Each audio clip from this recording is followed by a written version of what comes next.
Bismillahirrahmanirrahim. Assalamualaikum warahmatullahi wabarakatuh. Selamat pagi adik-adik. Apa kabar? Semoga adik-adik sehat selalu dan semoga Allah senantiasa melindungi kita dari mara bahaya. Amin amin ya rabbal alamin. Perkenalkan, nama saya Nadia Faradiba. Saya adalah salah satu mahasiswi PPL Universitas Islam Malang yang akan menggantikan Bapak Khairul Fahmi untuk sementara kurang lebihnya dalam waktu 1,5 bulan. Nah, di sini adik-adik bisa memanggil saya dengan sebutan Bu Nadia atau Bu Faradiba, senyamannya adik-adik. Nah, dalam pertemuan pertama ini kita akan membahas materi mengenai larangan pergaulan bebas dan zina. Langsung saja saya share materinya.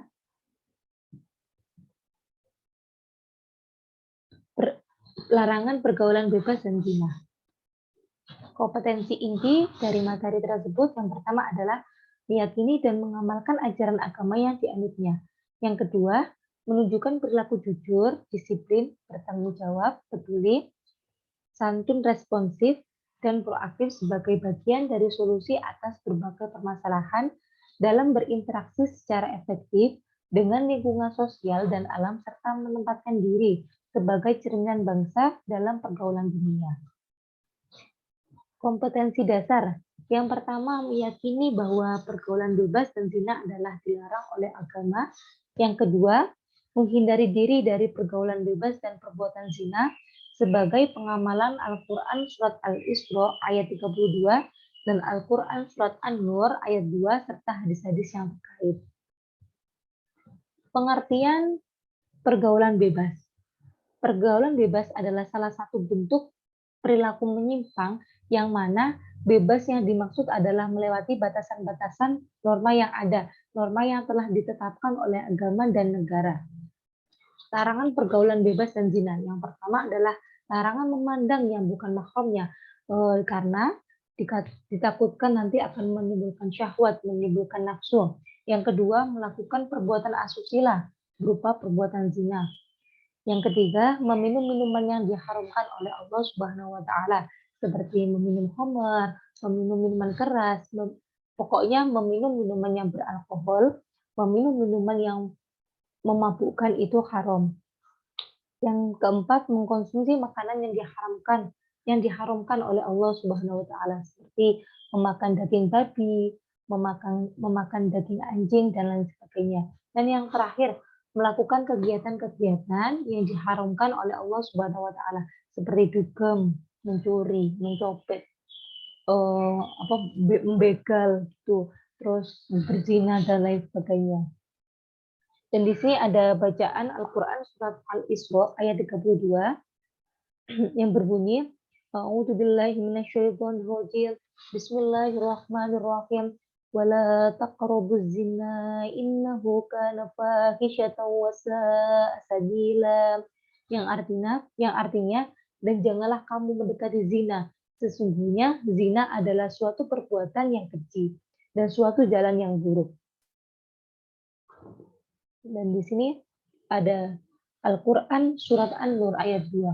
A'udzubillahi minasyaitonir rajim. Bismillahirrahmanirrahim. Az-zaniyatu waz-zani fajlidu kulla wahidin minhuma mi'ata jaldah wa la ta'khudhukum bihima ra'fatun fi dinillahi in kuntum tu'minun billahi wal yawmil akhir wal yashhad 'adzabahuma ta'ifatun minal mu'minin. Yang artinya adalah pezina perempuan dan pezina laki-laki deralah masing-masing dari keduanya sebanyak 100 kali, dan janganlah rasa belas kasihan kepada keduanya mencegah kamu untuk menjalankan agama atau hukum Allah Subhanahu wa taala. Jika kamu beriman kepada Allah dan hari kemudian, maka hendaklah pelaksanaan hukuman mereka yang berzina ini disaksikan oleh sebagian orang-orang yang beriman. Nah, tujuannya apa disaksikan oleh orang-orang yang beriman? Agar supaya mereka takut mendekati zina atau berbuat zina. Mereka takut dengan hukuman. Ketika kita melihat hukuman yang sangat keji, kita akan, wah jangan nih, aku takut banget nanti dihukum seperti itu. Pasti kan seperti itu ya adik-adik. Nah di sini ada hadis Ibnu Abbas berkata, saya mendengar Rasulullah SAW berkhutbah, janganlah seorang laki-laki bersama dengan seseorang perempuan, melainkan hendaklah ditemani dengan mahramnya. Jadi ketika laki-laki dan perempuan, jika tidak ditemani oleh mahramnya itu tidak boleh. Dan janganlah bepergian seorang perempuan, melainkan dengan mahramnya. Nah, di sini perempuan itu jangan bepergian kemana-mana jika tidak ditemani oleh mahramnya. Nah, di sini lalu ada seseorang berdiri dan berkata, ya Rasulullah Shallallahu Alaihi Wasallam, istri saya keluar untuk haji dan saya telah mendaftarkan diri untuk peperangan. Maka beliau Rasulullah Shallallahu Alaihi Wasallam bersabda, pergilah dan berhajilah dengan istrimu. Nah, dalam sabda Rasulullah Shallallahu Alaihi Wasallam, pergilah dan berhajilah dengan istrimu. Sebagaimana Rasulullah Shallallahu Alaihi Wasallam mewanti-wanti kita untuk bepergian kemanapun dengan mahramnya, dengan orang-orang yang halal dengan kita. Hadis riwayat Bukhari Muslim. Dan ada juga satu hadis yang berbunyi, sesungguhnya andai kepala seseorang ditusuk dengan jarum yang terbuat dari besi, itu lebih baik daripada menyentuh wanita yang tidak halal atau bukan mahramnya.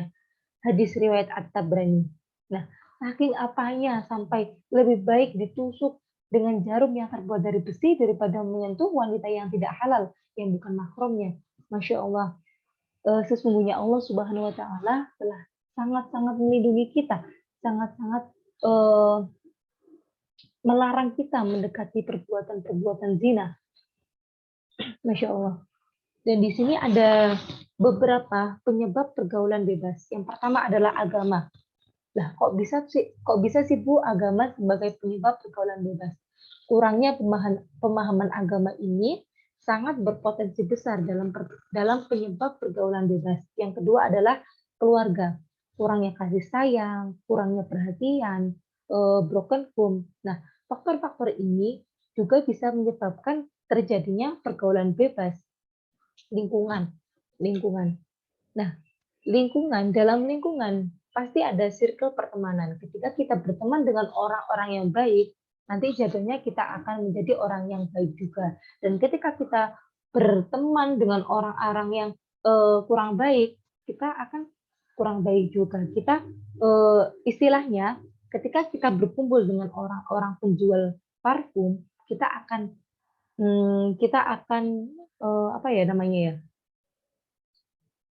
Kita akan kecipratan bau wanginya. Ketika kita berkumpul dengan orang-orang pembawa bangkai, kita akan terciprat bau bangkainya. Meskipun kita tidak melakukannya atau tidak kita belum. Tapi lama-kelamaan, ketika kita satu lingkungan dengan orang-orang yang kurang baik, lama-kelamaan kita akan terpengaruh dengan lingkungan tersebut.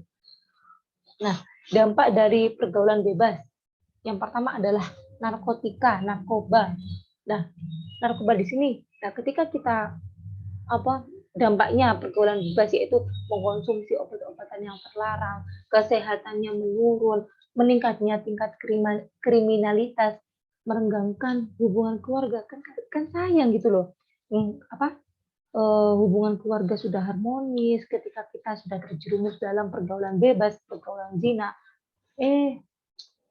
Lama-kelamaan hubungan keluarga kita merenggang, kriminal di mana-mana. Jadi stres kesehatan menurun karena kita sering meminum obat-obatan yang terlarang. Prestasi menurun, menyebarkan penyakit kepada orang-orang sekitar seperti HIV, AIDS, dan lain sebagainya. Nah, ketika kita sudah mempunyai sakit, sudah mengidap penyakit, nah maka kita akan ketergantungan dengan obat. Jadi apa-apa obat, nanti malah sakit lagi. Dan yang terakhir adalah seks bebas. Seks bebas ini banyak sekali dampaknya seperti anak hasil dari perbuatan zina atau seks bebas itu nanti nasabnya itu akan ikut ibunya. tidak memiliki nasab. Istilahnya tidak memiliki nasab. Bahwasanya anak itu garis keturunannya itu berasal dari bapak. Nasabnya itu dari bapak, entah laki-laki maupun perempuan itu nasabnya dari bapak.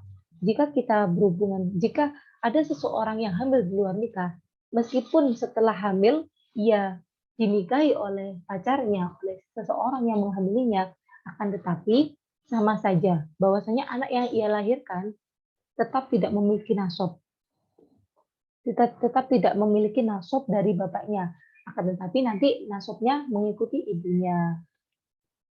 Hikmah pengharaman pergaulan bebas.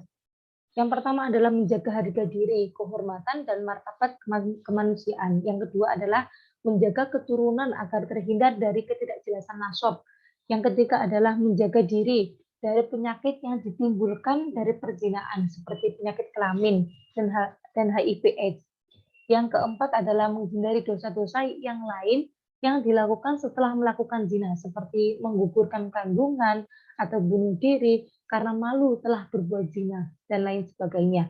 Dan yang terakhir adalah memberikan efek jerah kepada orang lain. Nah, hal ini dikarenakan hukuman berat bagi pelaku berzina akan menimbulkan rasa takut mendekati zina, akan menimbulkan bagi orang lain untuk takut mendekati zina, seperti yang dijelaskan dalam surat An-Nur ayat 2 tadi. Nah, bagaimana cara menghindari pergaulan bebas dan zina? Yang pertama adalah agama pasti, mengingat Allah, selalu mengingat Allah dan melibatkan Allah dalam setiap apapun. Karena ketika kita melibatkan Allah dalam setiap masalah kita, setiap langkah kita akan takut berbuat apapun yang sudah dilarang oleh agama, sudah dilarang oleh Allah Subhanahu wa taala. Karena di hati kita, di pikiran kita sudah terlintas terlintas nama Allah dalam hati kita, dalam pikiran kita. Yang kedua adalah lingkungan. Nah, memilih teman-teman, memilih lingkungan dan circle pertemanan yang berkualitas yang baik itu sangat-sangat penting, sangat-sangat berpengaruh untuk menghindari pergaulan bebas dan zina. Yang ketiga adalah pakaian. Menggunakan pakaian yang menutup aurat, rapi, dan sopan. Nah, ini sangat penting. Banyak sekali orang-orang yang tidak mau misalnya diperkosa, dibully, dicabuli atau lainnya, tapi pakainya tetap memakai pakaian yang terbuka gitu, seperti pakaian misalnya you can see atau bikini dan dalam aja, itu kan gimana ya, malu gitu loh, yang melihat saja sudah malu apalagi yang memakainya gitu kan. Nah, penting sekali menggunakan pakaian yang menutup aurat. Jadi adik-adik semuanya, marilah kita menutup aurat kita dengan pakaian yang sesopan mungkin, serapi mungkin, agar supaya kita terhindar dari pergaulan bebas dan zina. Yang terakhir adalah kegiatan-kegiatan yang positif. Nah, mengisi waktu luang dengan kegiatan-kegiatan positif itu juga sangat ampuh untuk menghindari pergaulan bebas dan zina. Nah, itu saja penyampaian materi pada pertemuan kali ini. Semoga bermanfaat. Mohon maaf bila Ibu Nadia banyak salah kata. Wallahul muwaffiq ila aqwamit thoriq. Wassalamualaikum warahmatullahi wabarakatuh.